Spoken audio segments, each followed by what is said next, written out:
Magandang gabi mga kapuso. Ako po ang inyong Kuya Kim na magbibigay sa inyo ng trivia sa likod ng mga trending na balita. All hail sa bagong hari! Kamakailan lang kasi nadiskubre ang isang bagong species ng king cobra na tanging sa ilang bahagi ng Luzon lang daw makikita. Ang ating bansa tahanan ng tinuturing ng world's longest venomous snake, ang Ophiophagus hana o king cobra. Pero kamakailan lang may kinuronahang bagong hari ng kagubatan. Ayon kasi sa isang pag-aaral na nilathala sa European Journal of Taxonomy, nadiskubre daw sa isla ng Luzon ang isa sa pinakabagong species ng king cobra, ang Ophiophagus salvatana o Luzon king cobra. Kuya Kim, ano pinagkaiba ng Luzon king cobra sa ibang king cobra? Kuya Kim, ano na? Kuya Kim, ano na?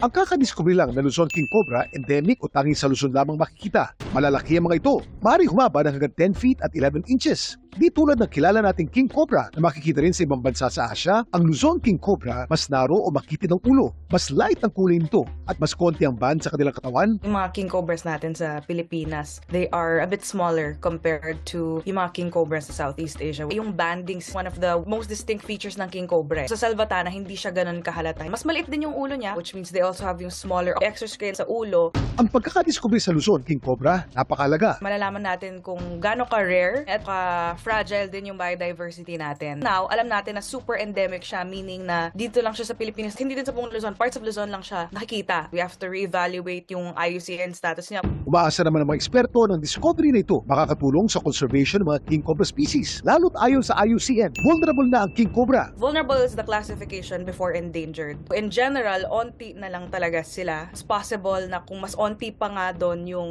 Luzon king cobra. Kaya para maprotektahan ng mga ito, ang Local Conservation Organization o Wildlife Matters, nilunsad ang King Cobra Initiative Philippines. Kung nakakita kayo ng kahit anong cobra, i-report nyo sa forum namin para ma-input namin. Kailangan natin malaman kung alin yung mga areas na mas kailangan talagang tutukan at kailangan ng antivenom the most. The answer is not in killing. The answer is proper human-snake conflict mitigation. Sakali bang maengkwentro ang pinakamahabang venomous snake sa mundo, ano nga ba ang dapat gawin? Sakali makaengkwentro ng isang king cobra, huwag itong sasaktan. Manatiling kalmado at huwag itong lalapitan. Iwanang nakabukas ang kahit anong exit point gaya ng pinto o bintana. Iwasan ang mabilis na paggalaw at dahan-dahan umatras patungo sa isang ligtas na lugar. Mainam din panatilihin ng eye contact sa ahas. Pahiwatig kasi ito na hindi ka natatakot sa kanya at agad humingi ng tulong sa mga eksperto. Samantala, para malaman ang trivia sa likod ng viral na balita, i-tweet o i-comment lang, #Kuya Kim, ano na?